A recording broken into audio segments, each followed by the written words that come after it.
Так, у нас в работе Qashqai с боковым ударом.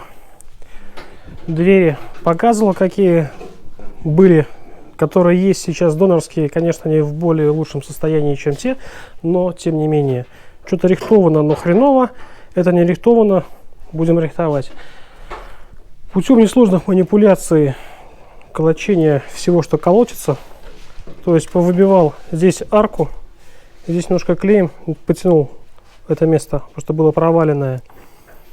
Дверь навесил, сходится. Зазор есть.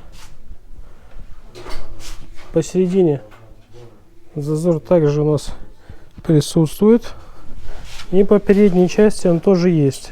Все выставлено как по целой стороне. Сейчас снимаем двери и будем вырезать порог. Почему вырезать порог? Потому что все вот эти вот ребра, все складки, все это дело кривое. И шпатлевать особого желания нету. По этой причине мы будем менять порог. Порог поменяется до сюда и по середину переднего проема. И где-то высота до сюда, наверное. Здесь тоже задняя часть под петлей немножко провалилась, но это не потому, что надавила петлей, а потому что надавила дверью. Очень сильный удар был в дверь заднюю. Подвеска также пострадала. Согнулся верхний рычаг. Будем менять. Безопасность вся стрельнула. Безопасность будем восстанавливать. Уже договорились. Сейчас будем все дело снимать. Отдадим. Благо ценник более чем гуманный. Там пообещали с работой, со всем хозяйством, без потолка. Сиденье, шторка, ремень, прошить блок 33 тысячи. Это вместе с установкой посчитано.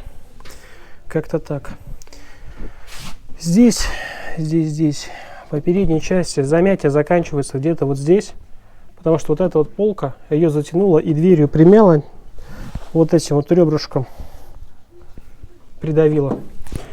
Поэтому заморачиваться не будем где-то здесь, вот, рихтовать ничего. Просто больше возьмем. У нас порог до оттуда большой, поэтому все повреждения перекрываются. Ничего колхозить мы здесь не будем. Единственное, конечно, огорчает двери. Но я так предполагаю, что двери просто стоят конских денег, поэтому притащили бэушные двери в таком виде. Ну что ж, если человека устраивает перешпатлеванные двери, значит будем шпатлевать.